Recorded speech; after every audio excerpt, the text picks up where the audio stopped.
श्री शिवाय नमस्तुभम साथियों। मुझे दिन में जितना भी समय मिलता है मैं प्रयास करता हूँ भगवान की किताबें पढूं और आप लोग को सुनाऊं। आप लोग सब सुनिए एवं घर परिवार को सुनाइए।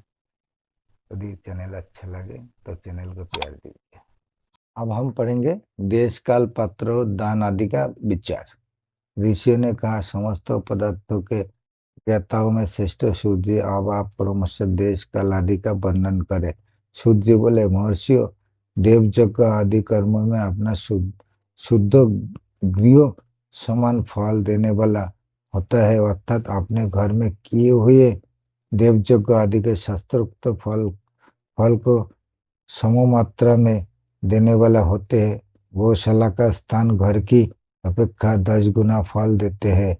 जलाशय का तत् उससे भी 10 गुना महत्व रखता है तथा जहाँ बेल, तुलसी एवं पीपल वृक्ष का मूल निकट हो वह स्थान जलाशय के तट से भी 10 गुना फल देने वाला होते हैं। देवालय का उससे भी 10 गुना महत्व स्थान जानना चाहिए। देवालय से भी 10 गुना महत्व रखता है तीर्थ भूमि का तट। उससे 10 गुना श्रेष्ठ है नदी का किनारा। उससे 10 गुना उत्कृष्ट है तीर्थ नदी का तट और उससे भी 10 गुना महत्व रखता है सप्तगंगा नामक नदियों का तीर्थ। गंगा, गोदावरी, कावेरी, ताम्रपर्णी, सिंधु, सरयू और नर्मदा, इस 7 नदियों में सप्तगंगा कहा गया है। समुद्र के तट का स्थान इससे भी 10 गुना पवित्र माना गया है और पर्वत के शिखर के प्रवेश समुद्र तट से भी 10 गुना पावन है। सबसे अधिक महत्व का वह स्थान जानना चाहिए जहाँ मन लग जाए। जहाँ तक देश का वर्णन हुआ अब काल के तारतम्य बताया जाता है। सत्ययुग में यज्ञ, दान आदि कर्म पुण्य फल देने वाला होते हैं, ऐसे जानना चाहिए। त्रेता युग में उसका 3/4 फल मिलता है। दापुर में सदा आधे फल की प्राप्ति कही गई है। कलियुग में 1/4 फल की प्राप्ति समझनी चाहिए और आधा कलियुग बीतने पर उस चौथाई फल में से भी 1/4 कम हो जाता है। शुद्ध अंतकरण वाले पुरुषों को शुद्ध एवं पवित्र दिन सम फल देने वाला होते हैं। विद्वान ब्राह्मण सूर्य संक्रांति के दिन किए हुए सत्कर्म पूर्वक तो शुद्ध दिन की अपेक्षा 10 गुना फल देने वाला होते हैं, वह जानना चाहिए। इससे भी 10 गुना महत्व उस कर्म का है जो विशुद्ध नामक योग में किया जाता है। दक्षिणायन आरंभ होने के दिन अर्थात कर्क की संक्रांति में किए हुए पुण्य कर्म का महत्व विषु से भी 10 गुना माना गया है। इससे भी 10 गुना मकर संक्रांति और उससे भी 10 गुना चंद्र ग्रहण में किए हुए पुण्य का महत्व है। सूर्य ग्रहण का समय सबसे उत्तम है।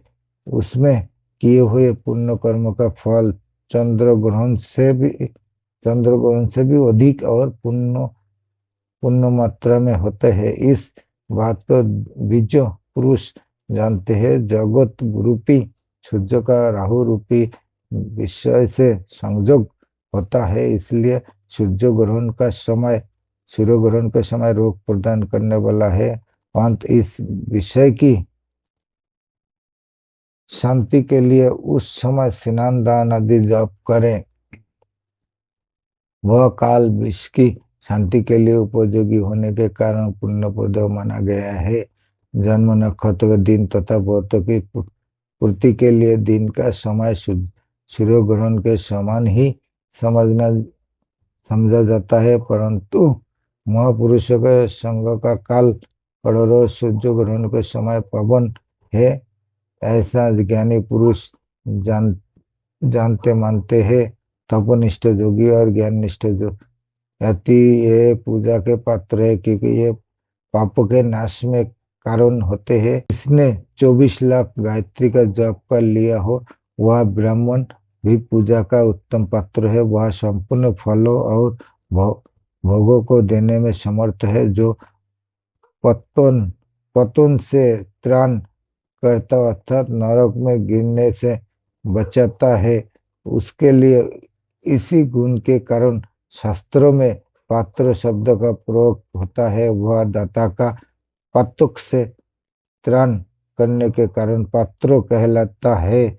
गायत्री अपने गायक का पतन से त्राण करती है, इसलिए वह गायत्री कहलाती है। जैसे एक लोक में जो धनहीन है वह दूसरे को धन नहीं देता, जो वह धनवान है वही दूसरे को धन दे सकता है। उसी तरह जो स्वयं शुद्ध और पवित्र आत्मा है वही दूसरे मनुष्य का त्राण या उद्धार कर सकता है।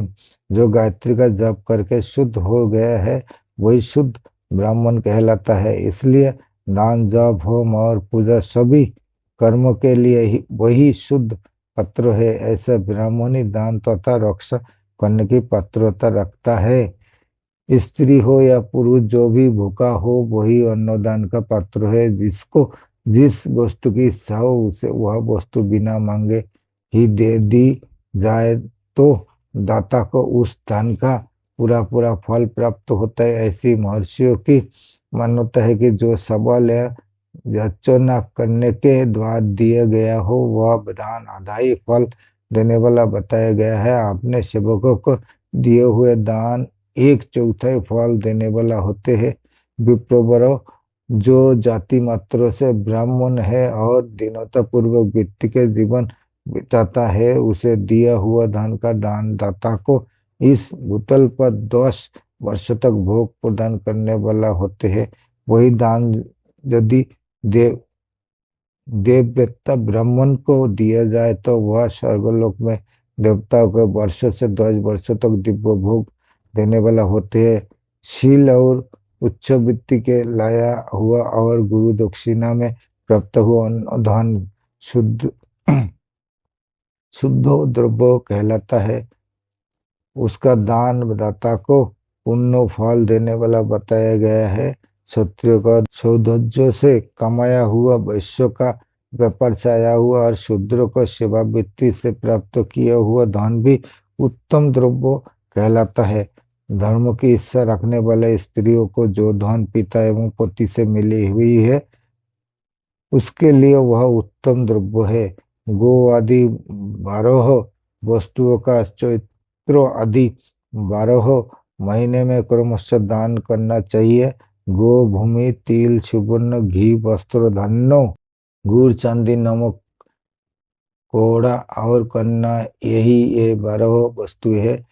इनमें गोदान से कायिक, वैचिक और मानसिक पापों का निवारण तथा कायिक आदि पुण्य कर्मों का पुष्टि होती है। ब्राह्मणों को भूमि का दान इहलोक और परलोक में प्रतिष्ठा आश्रय की प्राप्ति कराने वाला है।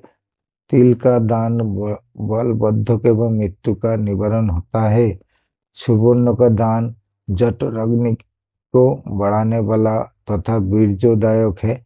घी का दान पुष्टिकारक होता है। वस्त्र का दान आयु की वृद्धि करने वाला है।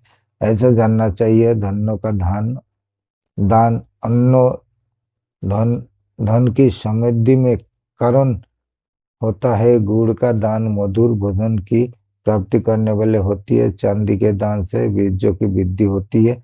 लवण का दान पंटोरस भोजन की प्राप्ति कराता है।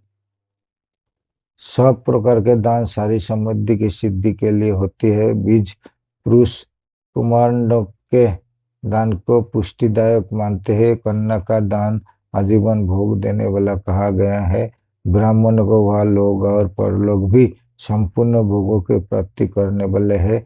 विद्वान पुरुषों को चाहिए कि जिन